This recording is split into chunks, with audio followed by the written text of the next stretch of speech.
Certo, Deu ei. certo.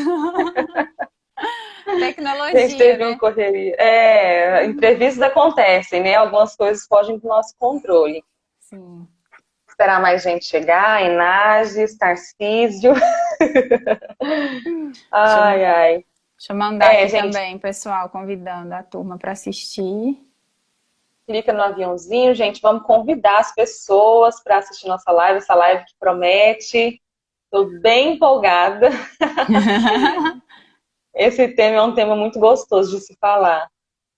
Enviando Sim. os mais convites aqui, a minha lista de contatos.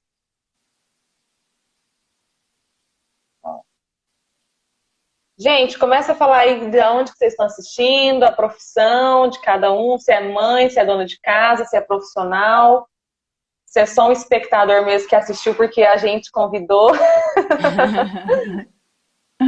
É interessante, é verdade, Enages. Enages também gosta muito de música, né, Enages? Bom, então já temos aí um tantinho bom de pessoas. Gente, continua convidando, tá bom?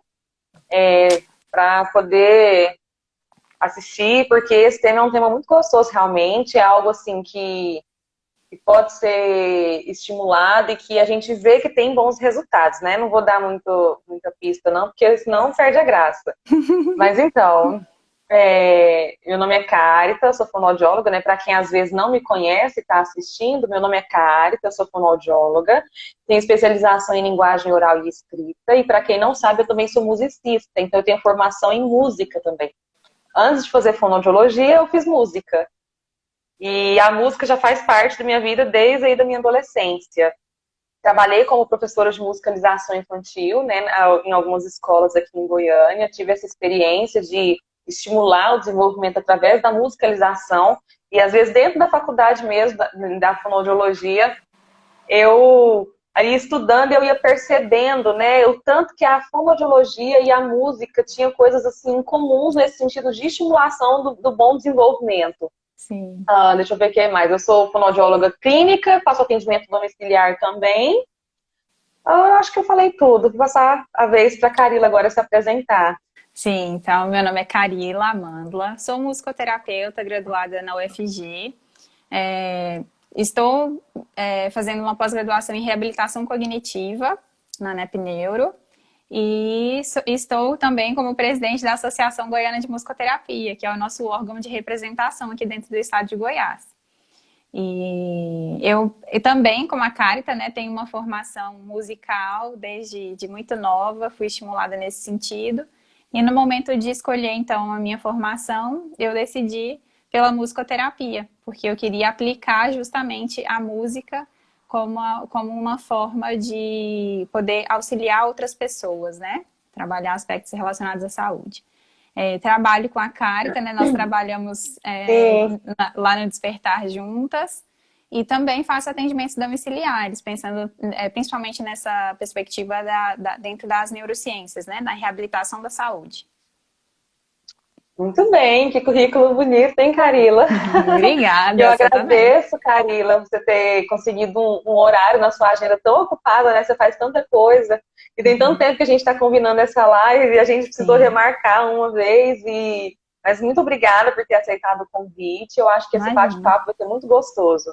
É um Você que está prazer. aí assistindo, manda também a sua dúvida, né? Se você tem alguma dúvida, alguma curiosidade, alguma coisa que você queira saber relacionada a essa parte da musicoterapia, né? Atuação clínica, ou também da parte da fono, pode mandar aí que no final a gente separa um tempinho para poder responder. Às vezes eu vou estar fazendo isso aqui, é porque meu computador que está com o roteiro está bem na minha frente, aí às vezes a tela apaga, eu tenho que fazer esse movimento aqui. Mas vamos lá, então, vamos começar. Gente, clica no aviãozinho, manda um convite para as pessoas que você conhece. Hein? Esse tema é muito bom. Manda um convite para aquele pai, para aquela mãe, para aquele cuidador, que tem, às vezes, uma pessoa que tem uma dificuldade de linguagem, né? Uma dificuldade aí dentro do campo da fonoaudiologia, ou às vezes dentro da musicoterapia também, que você acha que essa live pode ajudar, pode enriquecer. Uhum. Então, eu vou falar um pouquinho sobre o desenvolvimento da linguagem, né? Vamos lá. Oi, Pamela. Dá uma moralzinha para a Pamela aqui. Pamela, nossa colega Elisama também. também, música. Ai, desculpa, meu áudio tá atrasado, eu começo a falar junto com você. Tranquilo. Eles amam também, que também é musicoterapeuta e mãezinha, né? Tá aí assistindo a gente. Mas vamos lá.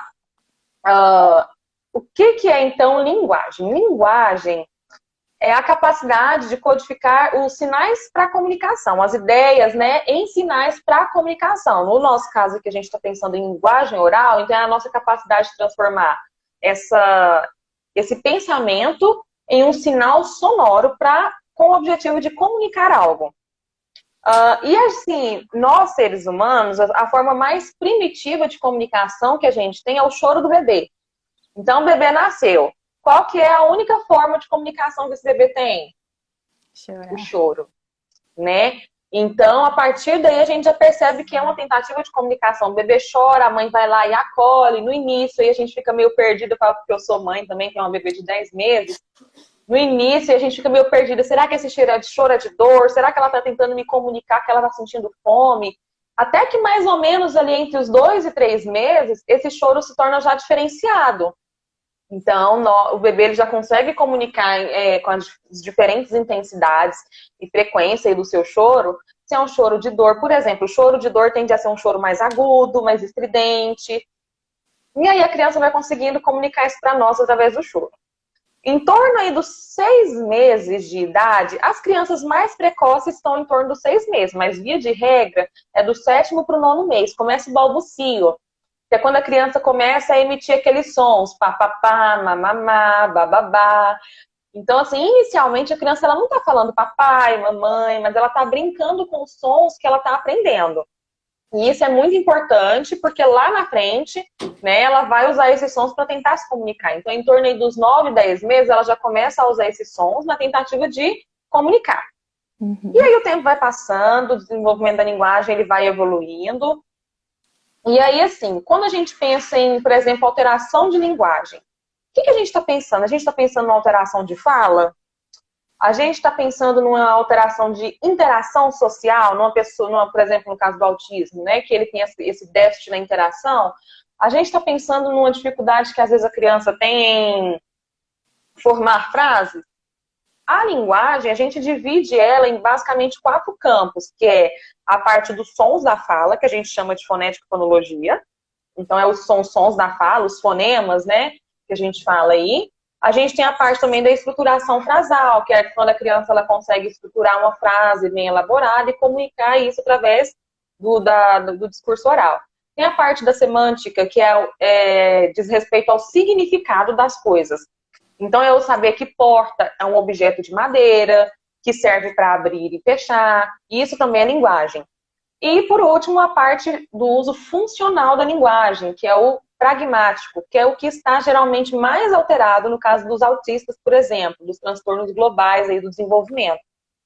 Então, quando a gente fala em desenvolvimento da linguagem, a gente não está pensando somente no desenvolvimento da fala propriamente dito. Porque tem crianças, por exemplo, autistas de autossuficiência, né? Que eles às vezes têm a verbalização, eles falam, eles têm a oralidade, mas eles têm um déficit em outras áreas. E aí, por isso eu vou falar que ele não tem uma alteração de linguagem, né?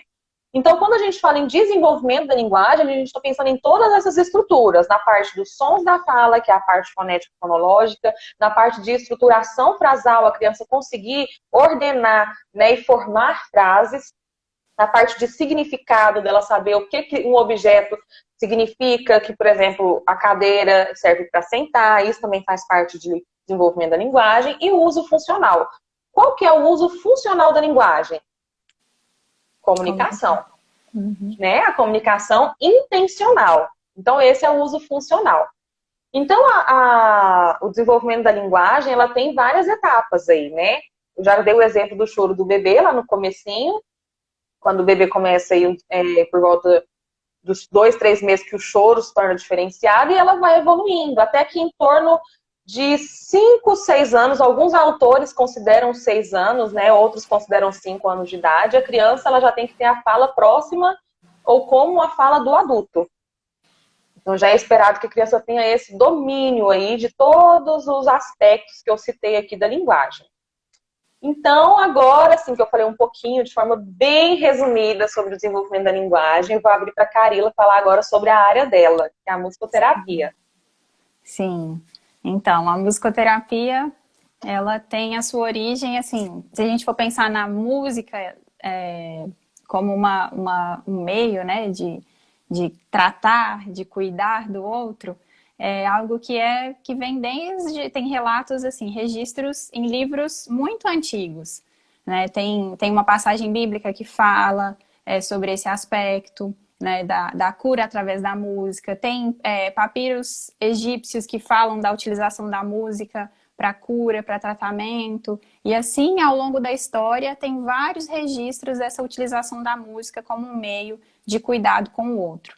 Mas a musicoterapia, né, moderna, que a gente chama essa estruturada, onde a gente tem estudos científicos relatando e registrando essa utilização da música, ela teve início após a Segunda Guerra Mundial, quando aconteceu de começarem a cuidar dos feridos pós-guerra com a utilização da música dentro dos Que hospitais, legal, não sabia trabalhando disso, olha só. trabalhando com questões relacionadas à dor, né? Então, começou aí, nesse período. E no Brasil, depois, assim, na década de 70, quando começou a surgir a musicoterapia dentro do Brasil, com a formação lá no Sul. E aí, de lá para cá, durante esses anos, foram surgindo, né, as formações aí por todo o nosso Brasil. Então, a musicoterapia, o que a gente faz a gente estuda e utiliza a música e as experiências musicais, né? As experiências musicais, ela inclui não só a música, como eu gosto de dizer, a música estruturada, né, que a gente ouve no nosso aparelho celular, né, que a gente busca ali uma canção de um cantor, mas também os elementos da música, a harmonia, a melodia e o ritmo, que são o que estrutura uma música.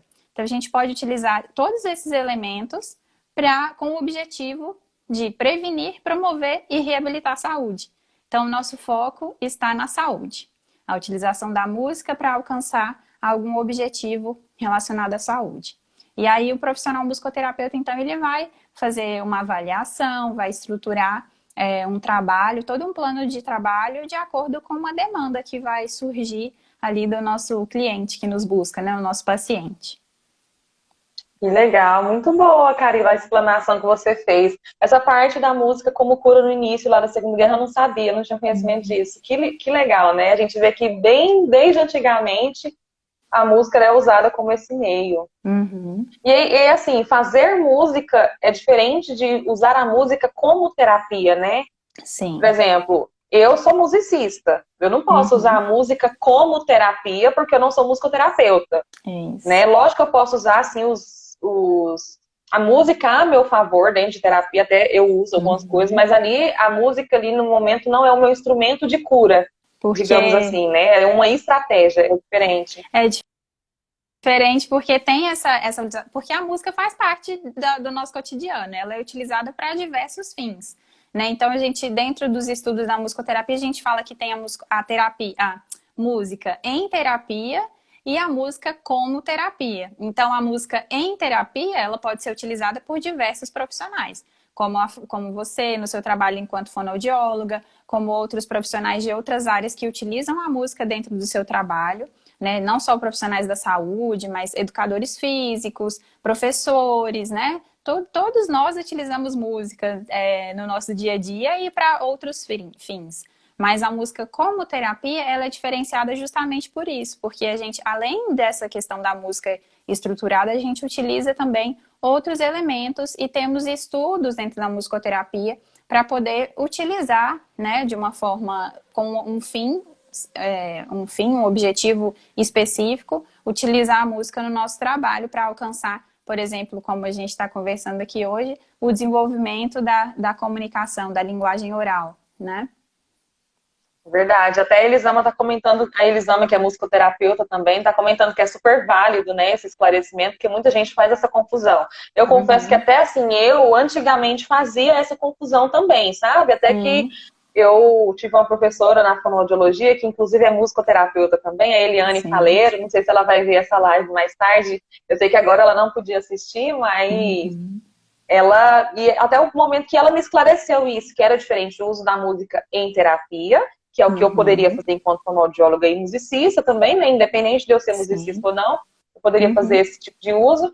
E é diferente da música como terapia. Então, Isso. assim, a gente está aqui falando sobre desenvolvimento infantil, desenvolvimento da linguagem oral. Carila, fala um pouquinho para a gente sobre os benefícios da musicoterapia nesse sentido. Até no decorrer Uhum. da semana eu fiz alguns posts, né? Mas como não é a minha área, eu acho que você, ninguém melhor do que você, é um musicoterapeuta, para falar um pouquinho disso para a gente. Eu sei que eu achei interessante, que uma coisa que eu também não sabia, que a musicoterapia pode trabalhar, inclusive, nos casos de apraxia de fala, né? Eu não sabia disso, Sim. achei legal. Uhum. Sim. Então, o trabalho no desenvolvimento infantil, né, e pensando também um pouco nessa questão específica do desenvolvimento da linguagem oral, o musicoterapeuta ele vai justamente apoiar, né, o profissional da fonoaudiologia e demais profissionais no apoio desse desenvolvimento, né, do alcance do desenvolvimento da linguagem. E aí, se a gente for pensar, então, dentro do nosso desenvolvimento global, né, desde o momento intrauterino, a música, os sons, né, a música não, os sons já fazem parte da nossa vida. Então, a partir do Ai, momento... deixa eu te dar um exemplo, porque agora que eu Sim. sou mãe, então assim, eu acho super legal essas coisas, porque eu vivi isso na prática. Tem uma música que eu gosto muito, assim, muito mesmo, né, de uma cantora cristã, e eu ouvia muito essa música durante minha gravidez. É uma música assim, calma, tranquila, eu ouvia e cantava essa música demais. E hoje é a música que eu coloco pra minha filha dormir. Na Olha hora que eu só. coloco essa música, que começa o toquinho, ela já deita a cabecinha no meu ombro, assim, Oh, sabe? gente. E ela acalma com essa música. Eu achei super interessante isso. Sim, esse é um ótimo exemplo, né? Você vivenciou na prática o que a gente sempre explica na teoria, que é isso. Os sons nos permeiam desde o momento intrauterino. A partir do momento que a gente tem o nosso órgão da audição formado, a gente começa a ouvir o líquido amniótico, começa a ouvir o funcionamento do organismo da nossa mãe, batimento cardíaco, a voz da nossa mãe, os sons que estão externos de uma maneira distorcida, mas a gente consegue perceber esses sons que estão externos ao ambiente intrauterino. E a música também é percebida ali, né? Se alguém está ouvindo música no ambiente, dependendo da intensidade desse som, do volume, ele consegue alcançar esse meio ali intrauterino. E aí, interessante que cantar para o bebê, nessa fase do desenvolvimento intrauterino, tem pesquisas que indicam que pós-nascimento a criança recorda dessas canções, Olha só. da voz Ai, que lindo. materna. Então, e é diferente se a mãe está cantando e uma pessoa externa está cantando, porque a percepção do bebê da voz da mãe é muito mais próxima, porque está ali no mesmo Olha só. organismo, Que vibrando, né? lindo. Então, desde esse momento, a gente já percebe benefícios em relação à utilização da música.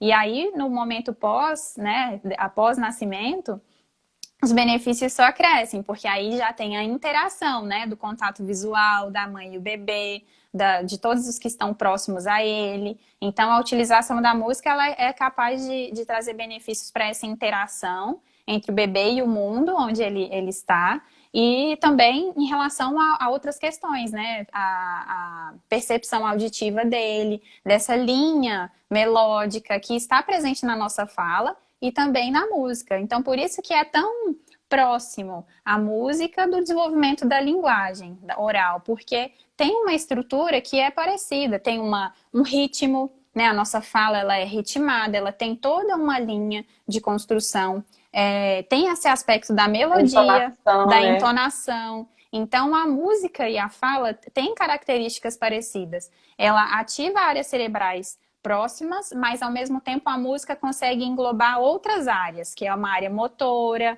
Por exemplo, só o fato da gente ouvir uma música faz com que a nossa área motora ela é estimulada. Mesmo se a gente não estiver tocando um instrumento, se a gente está percebendo o ritmo da bateria numa música, a nossa área motora é ativada. Então, o potencial que a música alcança, né? O simples fato de a gente estar ali passivamente ouvindo. Imagine a gente produzindo música, então, né? Tocando, cantando. Quantas áreas cerebrais não são ativadas nesse momento? E aí entra essa questão da estimulação, por exemplo, como você disse, Carita, que fazia a utilização da música ali no ensino, né? Na estimulação infantil.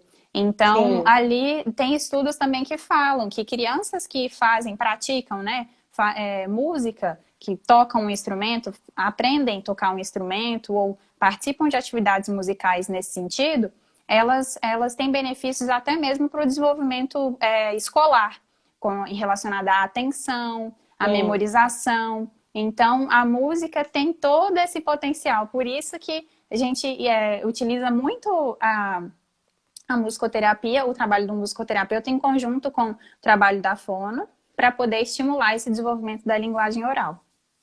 Eu vou abrir um parêntese que você deu esse exemplo. Tem um estudo de uma fonoaudióloga aqui de Goiânia, inclusive, ela até foi professora minha na faculdade também, a Larissa Toschi. Ela fez um estudo com crianças que tinham vivência musical, que tinham musicalização infantil, né? Essa parte de estimulação da musicalidade, com 4 anos de idade. Tem uma habilidade que é preditora da leitura e da escrita, que chama consciência fonológica. E aí ela fez um estudo com crianças que tinham essa estimulação musical e com crianças que não tinham essa estimulação musical. Com 4 anos de idade, o que ela percebeu? Que as crianças que tinham essa vivência musical, elas conseguiram fechar o teste, acertar 100% desse teste de consciência fonológica, que é uma habilidade preditora para leitura e para escrita. E diferente das crianças que não tinham essa vivência com a música. Isso exemplifica bem o que você colocou aí. Muito Justamente. rico, né? Demais. Gente, se alguém tiver alguma dúvida, algum comentário, pode colocar aí também, que a gente vai lendo aqui. Elisama, conta pra gente aqui um pouquinho, você que é mãe, musicoterapeuta, como que foi essa questão, né, da música na sua gravidez, e se você vê alguma diferença hoje, faz um comentário rapidinho aí pra gente poder ler aqui, porque eu fiquei curiosa também. Sim. Mas então, a musicoterapia no campo do desenvolvimento infantil, realmente ela tem inúmeros benefícios, né, Carila? A gente até chegou a fazer um trabalho conjunto antes da pandemia, dessa loucura toda que está acontecendo. Na verdade, assim, a gente trabalhava em uma equipe interdisciplinar, né? Sim. A gente tinha um trabalho integrado, a gente ainda trabalha com essa interdisciplinaridade, né, lógico.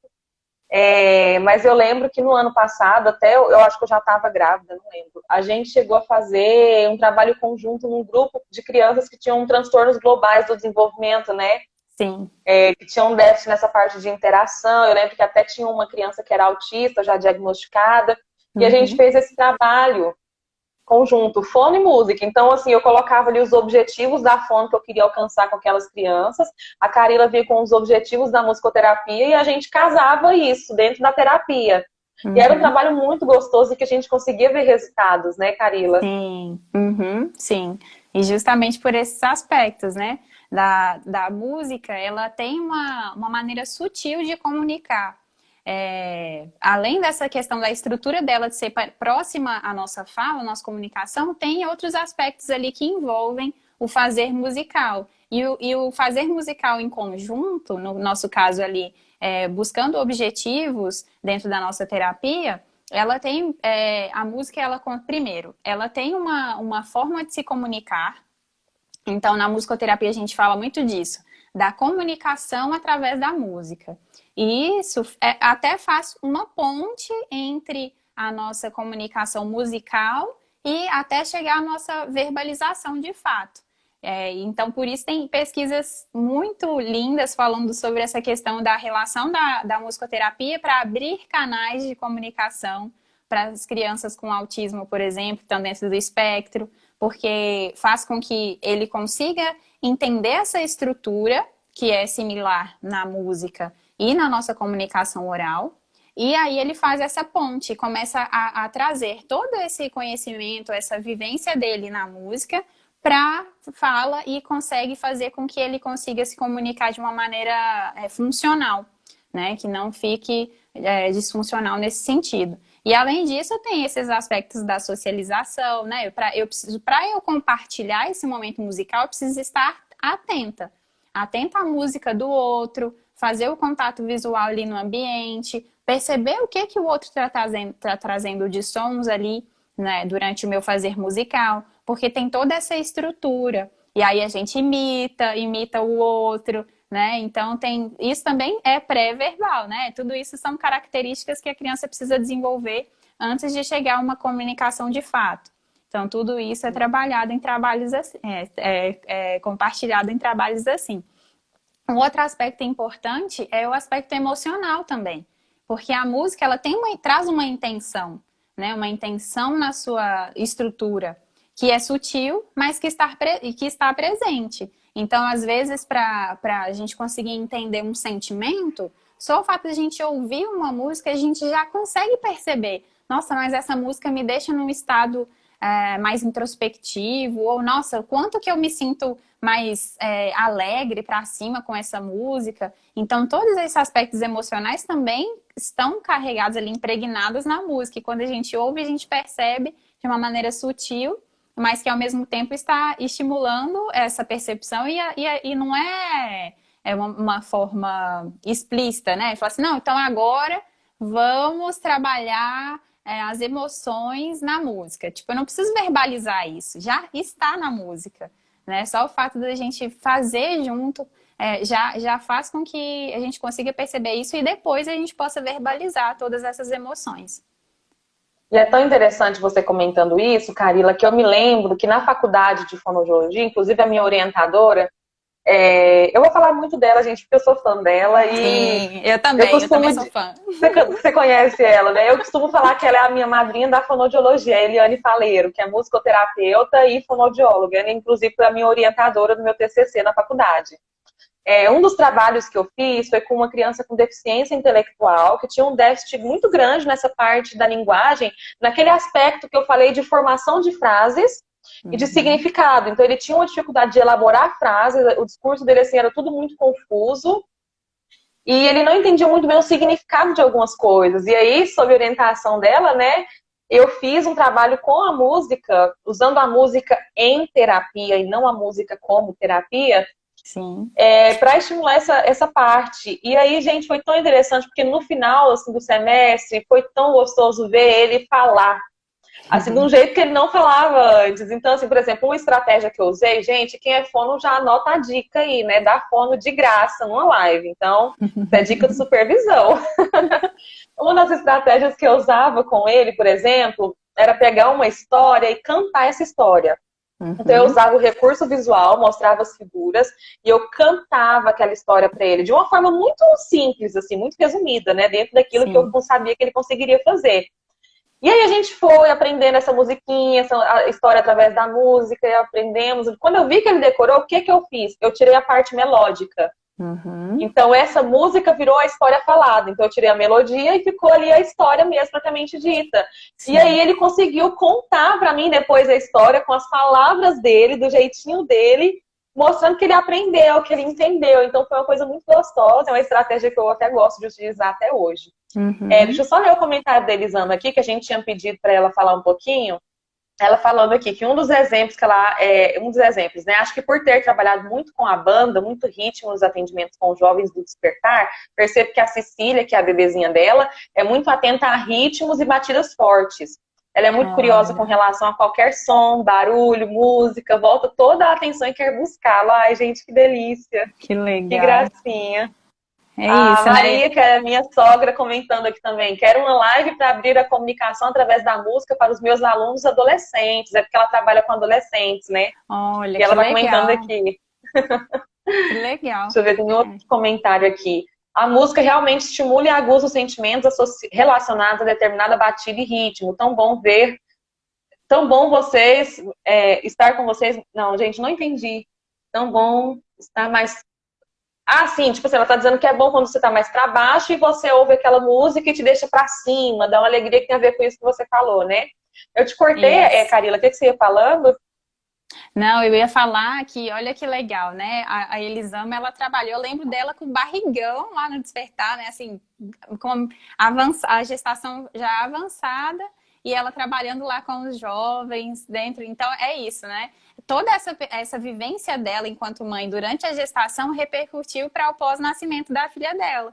Então, ela tem essa memória, né, do momento intrauterino que fez com que agora, após o nascimento, ela tenha essa busca por esse tipo de estímulo, porque fez parte da vida dela desde o momento da gestação.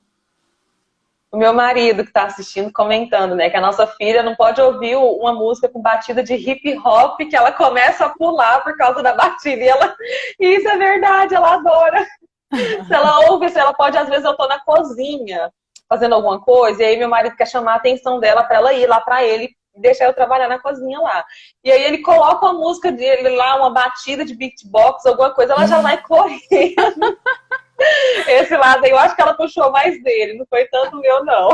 É, eu acho que tem É, essa característica também, porque o ritmo, ele é muito primitivo, né? A gente percebe o batimento cardíaco da nossa mãe e o nosso próprio batimento cardíaco, por mais que a gente não coloque atenção, a gente percebe ele desde também dos tempos primórdios da nossa concepção. E olha, que aí, então, legal. tem esse aspecto também, né? Nós somos atraídos por esse tipo de ritmo, né? Esse tipo de estímulo, porque é muito primitivo. A gente já vive isso desde de sempre, assim, das nossas memórias mais primitivas. É verdade. E essa questão do ritmo é tão interessante, Carila. Eu lembro que um dos trabalhos que a gente fazia em conjunto, agora eu não lembro se foi com você, se foi com a Elisama, mas era um dos trabalhos que eu fazia em conjunto com a musicoterapia. Que eu entrava, às vezes, na sessão, era até um caso de um paciente autista, assim, severo, que a gente tinha, acho que foi um trabalho que eu fiz em conjunto com a Elisama. E aí, esse Uhum. paciente autista, às vezes, ele estava dando voltas e voltas, assim, dentro da sala, de uma forma, assim, era uma função autorregulatória que ele tinha, né? E aí a Elisama começava a tocar no ritmo do andado dele, tentando organizar aquilo, tentando passar ali, né, não sei qual que é o termo que vocês usam, mas tentando passar uma tranquilidade para ele através aí do ritmo, Uhum. né? E na terapia, assim, isso aliado ao desenvolvimento da linguagem, a gente percebe que traz inúmeros benefícios. Carila, eu queria, assim, eu sei que não é o nosso tema, mas eu queria pedir para você falar só um pouquinho sobre o trabalho da música no caso dos casos de apraxia. Dá uma Sim. palhinha, assim, você pode? Posso, então, inclusive amanhã estou participando de uma formação específica, né, dentro da apraxia da fala. Mas o que eu posso dizer é que tem essa relação da música, né, com a questão da apraxia, tem a ver com esse aspecto dos sons, né, da percepção auditiva em relação aos sons, mas também tem essa parte motora. Então, essa associação é o que eu disse dentro do nosso desenvolvimento. A música, a percepção musical faz com que a gente consiga estimular áreas cerebrais relacionadas a essa percepção auditiva dos sons e também essa parte motora. Então, por isso, né, associado dentro da apraxia, também está associado esses aspectos auditivos e motores, que está implícita dentro do desenvolvimento da música. Aqui estão perguntando o que é a apraxia. A apraxia de fala é um transtorno motor, em que o cérebro, ele comanda que a boca, por exemplo, tem que se mexer para falar um determinado som, mas o comando não chega na boca. Então, o cérebro está mandando, mexe a boca para falar, por exemplo, pá. Só que o comando não chega na boca. Então, o cérebro está lá mandando, mas a boca não consegue se mexer. Então, Sim. resumindo de uma forma assim, bem... Aí, ó. Vivendo a apraxia é um distúrbio motor que afeta a fala. Ótimo. Sim. É, E aí por isso que, em conjunto com a fono, a gente vai trabalhar essas questões com pistas, né? Com pistas, inclusive com apoio motor, para que a criança consiga desenvolver ali esse aspecto que é necessário dentro do desenvolvimento, né? Da apraxia em si. assim, uma das questões que eu acho que é legal também trabalhar com a música, porque a música, ela trabalha muito essa parte da memória, né, Carila?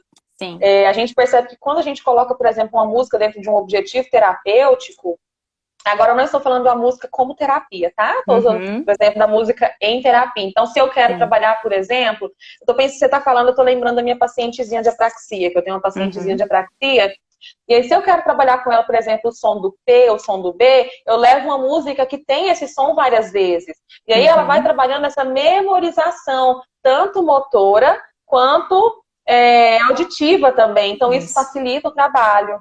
Sim, sim, tem esse aspecto. Quando eu lembro muito quando fala desse exemplo, eu lembro dos cursinhos, né, pré-vestibulares que fazem as paródias para a gente poder memorizar o conhecimento, né, justamente por essa questão, a música ela acessar essa outra via que não é o da memorização ali mecânica, né, da gente ler e tentar memorizar, a música faz com que, é uma mágica, né, que faz com que a gente perceba esse conhecimento e internalize ele de uma outra forma, porque tem um aspecto importante que a música traz também, nesse sentido, que é o da memória que está relacionada ao nosso afeto. Então, Sistema límbico, né? justamente, porque faz com que a gente grave muito mais. As nossas vivências que trazem uma emoção, elas ficam muito mais presentes do que aquela que a gente faz de uma maneira mecânica. Então, a música faz com que a gente vivencie os nossos neurotransmissores são ativados, né? Os hormônios do prazer e todas essas questões relacionadas ao nosso sistema límbico. E aí a gente grava, nos emociona, a gente grava e consegue expressar de uma maneira muito, muito mais efetiva. Por isso também da utilização da música como memorização. A Daiane comentando, ó. Muito interessante, eu aprendi as 18 preposições através da melodia do Sapo Não Lava o Pé.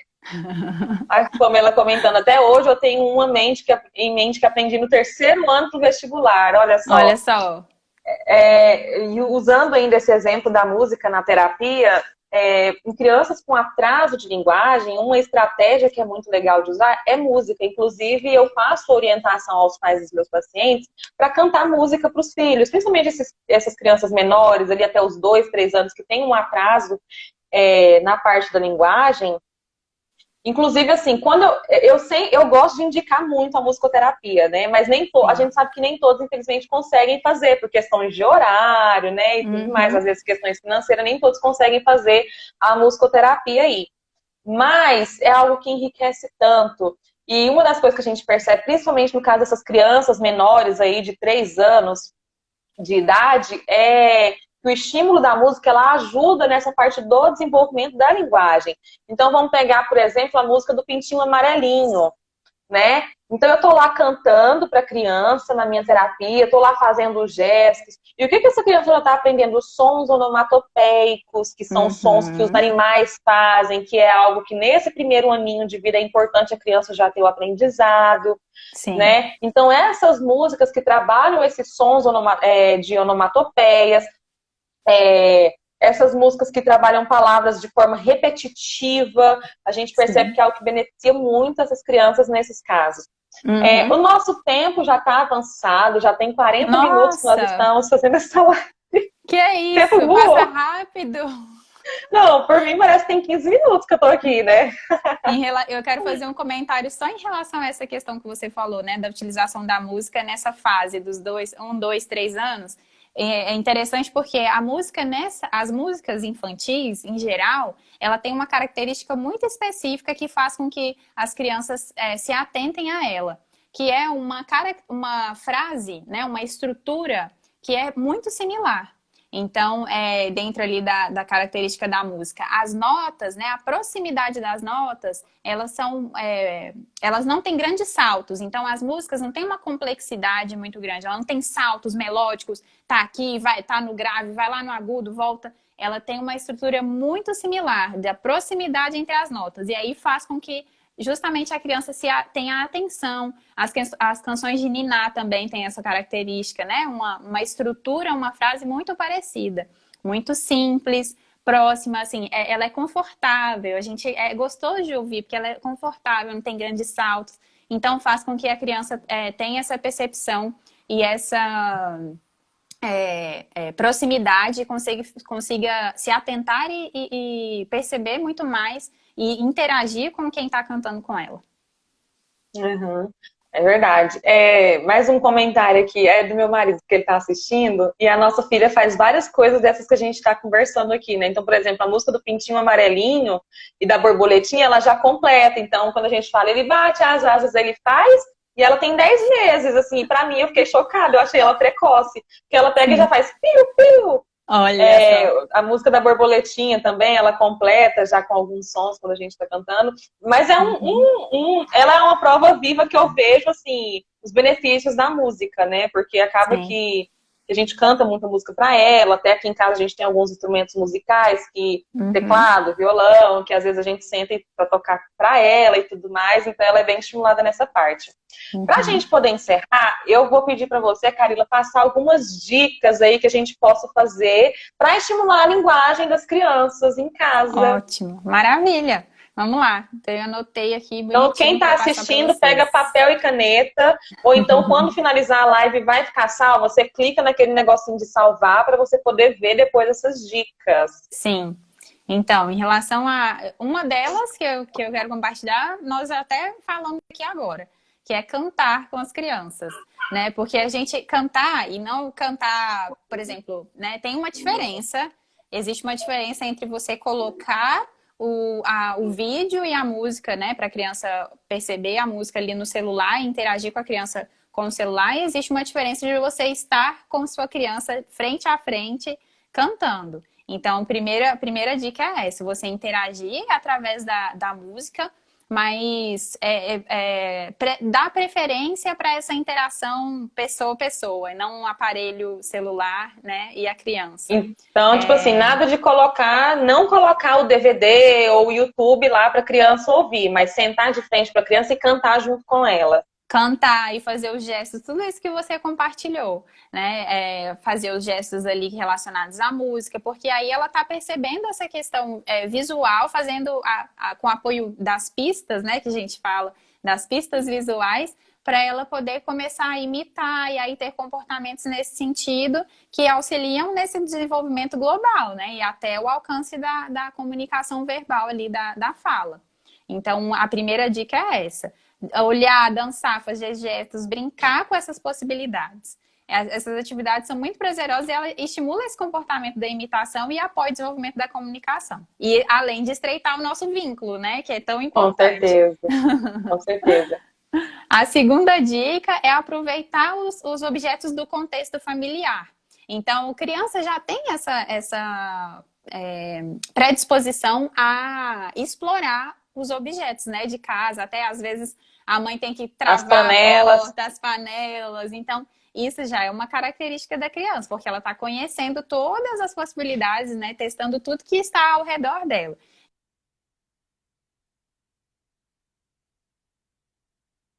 Oi, deu uma travada. Uma ligação aqui no meio do negócio. Então, aproveitar objetos no contexto familiar, criar brinquedos, instrumentos, criar suas próprias músicas e brincadeiras.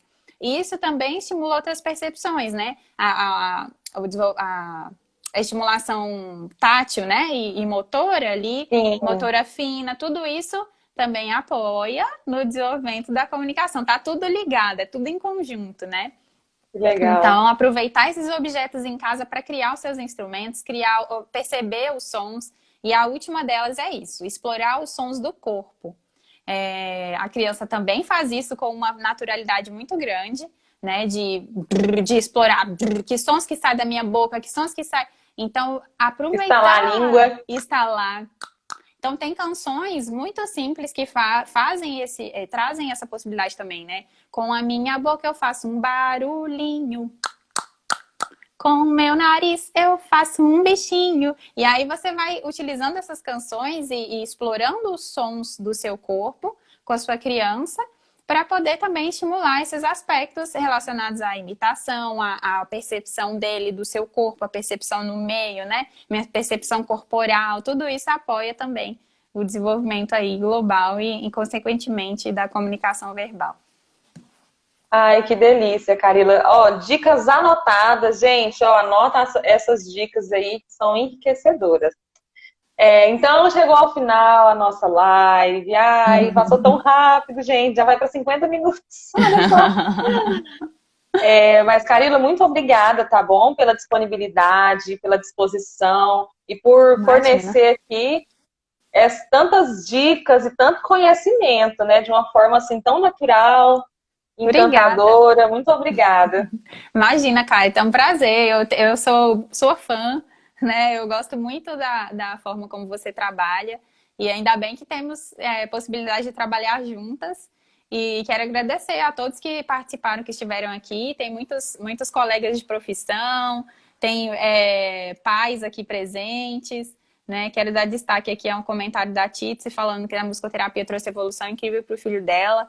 Eu tenho o privilégio de poder acompanhar e tantos outros que estão aqui presentes. Então, muito obrigada e é sempre um prazer.